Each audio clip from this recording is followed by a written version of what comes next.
Om Shri Ganesha Sharada Gurubhyo Namaha. Shri Gurubhyo Namaha. Sriman Narayaniyam of Narayana Bhattatri is one of the most popular and powerful stotra texts which has transformed the lives of innumerable devotees. Who is Narayana Bhattatri and what is Narayaniyam? Melpattur Narayana Bhattatri hails from Kerala.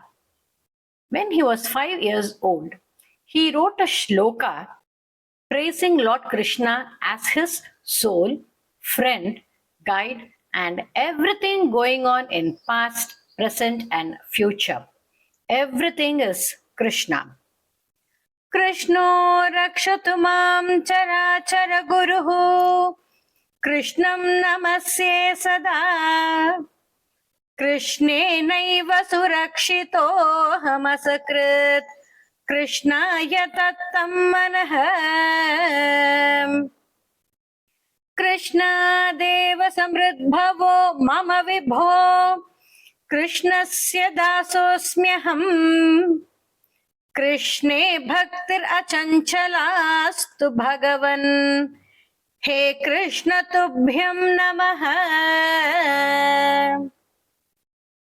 He mastered the Vedas as well as the art of literary composition, and as per the custom of those days, he married the daughter of Sri Achyuta Pisharodi and later became his devotee as well as his student. When his teacher as well as his father-in-law was suffering due to rheumatism, that is Vada, Narayana Bhattatri prayed God and got the disease transferred to him. This disease was very severe in his case and he suffered a lot. When he consulted Tunchattu Ezhuthachan, who was a great and translator of Ramayanam, he advised him to write touching, that is, starting from the fish.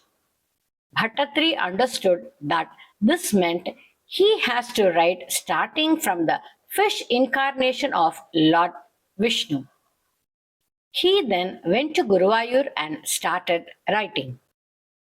Daily he wrote one chapter consisting of 10 verses, and his younger brother took it down. And Bhattatri planned to write 100 chapters. Though he did not mention anything about his sickness and suffering in the first two chapters, the third chapter is essentially a plea by him to Lord of Guruvayur to cure him. In one verse, he says that he may not be able to continue what he was doing. From then on, in the last verse of every chapter, he made a plea to God to cure him. The first 36 chapters dealt with various incarnations of Lord Vishnu, and chapters 37 to 88 deals exclusively with the story of Lord Krishna. Chapters 89 to 99 dealt with the extolling of Vishnu as primeval god as well as several philosophical concepts. The last chapter is a mellifluous description of the Lord from head to foot. It was completed on 27/11/1587 as denoted by the last words of the great work, which also means long life, health, and happiness. People believe that when reciting the last chapter, Melpattur was able to see Lord Guruvayurappa before him, and once he completed this chapter, he got completely cured of his disease. Millions of devotees in the past few centuries have benefited by the recital of Narayaniyam, and very many of them have got cured of their diseases, especially those caused by Vatam, that is rheumatism. The central theme of Narayaniyam is bhakti, that is devotion. To overcome his pain, the poet would use this writing as a tool to invoke the blessings of the Bhagavan, and towards the end, his prayers were answered. On the 100th day, Bhagavan was visible to him. The idol of Lord Guruvayurappa is of divine origin. It was worshipped by Vasudeva and later by Krishna himself at Dwaraka. Lord Krishna instructed Uddhava to install the idol at a suitable place after Lord's Swargarohanam. Uddhava in turn sought the help of Guru Brihaspati to implement Krishna's instruction. Guru, along with Vayudeva, installed the idol at the present location. Thus, the place is named as Guru Vayur. Because of the glory of the idol, this place is also known as Bhuloka Vaikuntham. Narayaniyam consists of 1036 shlokas across 100 dasakams. Each sloka of Narayaniyam has got the blessings of Lord Guruvayurappa. The services rendered by scholars like Sri Anjam Madhavan Nambudri and Brahmashri Sengalipuram Anantarama Dikshitar in making Narayaniyam popular. I wholeheartedly thank my Guru Mami for teaching Narayaniyam and pray Guruvayurappa to give her long and healthy life. Now, let's chant the Dhyana Shlokas which we chant before Parayanam of Narayaniyam. Om Shri Ganesha Sharada Gurubhyo Namaha. Shriman Narayaniya Dhyana Shlokas.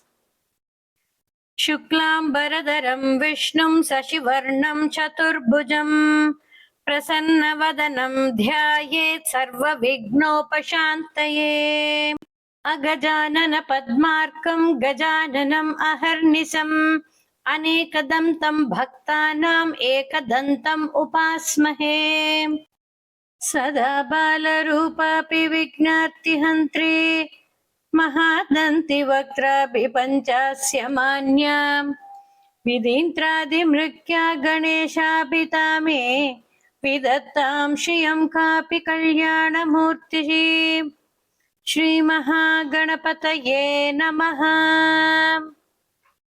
Gurur Brahma Gurur Vishnu Gurur Devo Maheshwaraha Gurur Sakshat Parabrahma Tasmai Shri Gurave Namaha.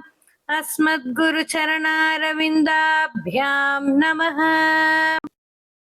Saraswati Namastubhyam Varade Kamarupini Vidyarambam Karishyami Siddhir me sada Jnananandamayam Devam Nirmalaspatikakritim Adharam Sarva Vidyanam Hayagrivam Upasmahe Shri Hayagriva Murtaye Namaha Uma Komalahastabja Sambhavitalatakam Hiranyakundalam Vande Kumaram Pushkarasrajam Vetrivel Muruganuku Har Haro Hara Bhutanatha Sadananda Sarva Bhuta Dayapara Raksha Raksha Mahabaho Shastre Tubhyam Namo Namaha Swamiye Sharanamayappa Apara Karuna Sindhum Jnanadam Shantarupinam Shri Chandrasekhara Gurum Dhyayamitam Aharnisham Shri Gurave Namaha Krishnaya Vasudevaya Devaki Nandanaya Cha Nanda Gopa Kumaraya Govindaya Namo Namaha Krishnaya Vasudevaya Devaki Nandanaya Cha Nanda Gopa Kumaraya Govindaya Namo Namaha Krishnaya Vasudevaya Devaki Nandanaya Cha Nanda Gopa Kumaraya Govindaya Namo Namaha Komalam Kujayan Venum ಶ್ಯಾಮಳೋಯಂ ಕುಮಾರಕಃ ವೇದವೇದ್ಯಂ ಪರಬ್ರಹ್ಮ ಪಾಸತಾಂ ಪುರತೋ ಮಮ ಸಾಯಂಕಾಲೇ ವನಾಂತೆ ಕುಸುಮಿತ ಸಮಯೇ ಸೈಕತೈಶ್ಚಂದ್ರಿಕಾಯಾಂ ತ್ರೈಲೋಕ್ಯಾಕರ್ಷಣಾಂಗಂ ಸುರವರಕಣಿಕಾ ಮೋಹನಾಭಾಂಗಮೂರ್ತಿಂ ಸೇವ್ಯಂ ಶೃಂಗಾರಭಾವೈಃ ನವರಸಪರಿತೈಃ ಕೋಪಕನ್ಯಾಸಹಸ್ರೈಃ ವಂದೇಹಂ ರಾಸಕೇಳೀರತಮತಿಸುಭಕಂ ವಸ್ಯ ಗೋಪಾಲಕೃಷ್ಣಂ ಆಣಿಲಕ್ಷ್ಣಕೇಶಂ ಜ್ವಲಿತಮಕರಸತ್ಕುಂಡಲಂ ಮಂದಹಾಸಸ್ಯಂಧಾರ್ಧ್ರಂ ಕೌಸ್ತುಭಶ್ರೀ ಪರಿಗತವನ ಮಾಲೋರುಹಾರಾಭಿರಾಮಂ ಶ್ರೀವತ್ಸಾಂಗಂ ಸುಬಾಹುಂ ಮೃದುಲಸದುದರಂ ಕಾಂಚನಚ್ಛಾಯಛೇಲಂ ಚಾರು ಸ್ನಿಗ್ಧೋರುಂ ಅಂಬೋರುಹ ಲಲಿತಪದಂ ಭಾವಯೇಹಂ ಭವಂತಂ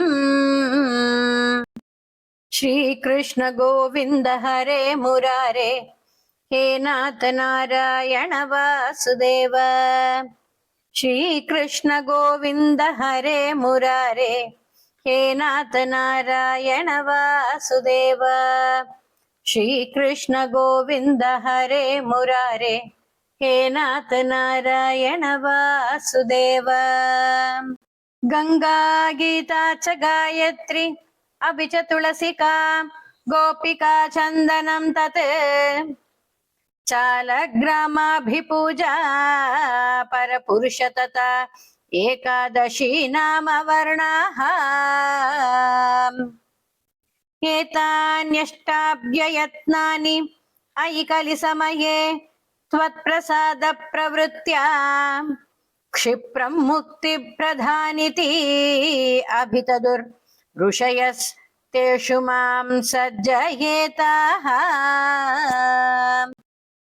ಶ್ರೀ ನಾರಾಯಣ ಭಟ್ಟತ್ರಿ ಸ್ತುತಿ ಸರ್ವಪೀಡಾ ನಿವೃತ್ತ್ಯರ್ಥಂ ಭಕ್ತೆ ಉತ್ಪತ್ತಿ ವೃದ್ಧಯೇ ನಾರಾಯಣೀಯಂ ಸರ್ವತ್ವಂ ತತ್ತಂ ವಿಷ್ಣುಸ್ತವಂ ಪ್ರಿಯಂ ಯೇನ ನಾರಾಯಣಾಖ್ಯೇನೆ ಭೂಸುರಶ್ರೇಷ್ಠ ಯೋಗಿನಾಂ ತಂ ನಮಾಮಿ ಕೃಪಾಪೂರ್ಣಂ ವಿಷ್ಣು ಪ್ರೀತ್ಯೇ ಪುನಃ ಪುನಃ ಕಾವ್ಯಮಾದ್ಯಂ ರಾಮಾಯಣಂ ಸೀತಾರಾಮ ಕಥಾಮೃತಂ ತತ್ರ ಚೂಡಾಮಣಿಬಾಧಿ ಸುಂದರ ಸುಂದರಾಖ್ಯಯಾ ತಾಪಂ ಹರಣೆ ಕ್ಯಾದಹೇ ಮಾರುತೆ ಭಕ್ತಿ ವೈಭವಂ ಸುಂದರಂ ಕುರು ಮೇ ತೀರಂ ಚಿತ್ತಂ ಭ್ರಮಸ್ಮಿತಾಭಯ ಓಂ ತತ್ಕೃಷ್ಣಸ್ಯ ವರೇಣ್ಯಂ ಭರ್ಗೋ ಮನಸೋ ಧೀಮಹಿ ಧಿಯೋ ಯೋ ನ ಪ್ರಚೋದಯಾತ್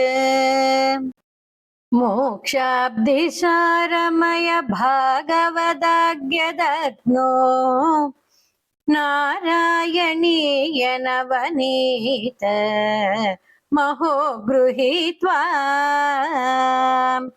ಮಾಯಾಮಯೌಘ ಪರಿತಪ್ತ ಜನಾಯ ಯೋಗಾತ್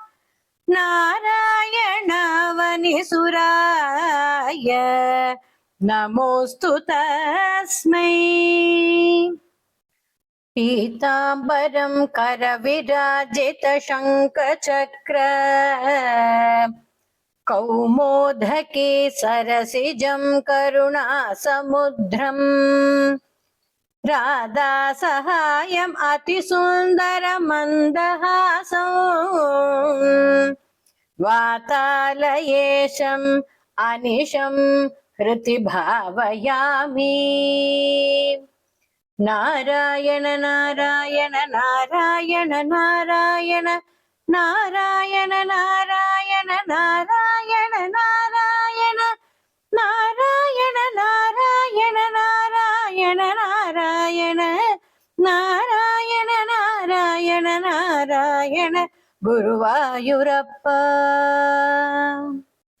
I request you to subscribe to Veda Janani and hit a like and share with your family and friends.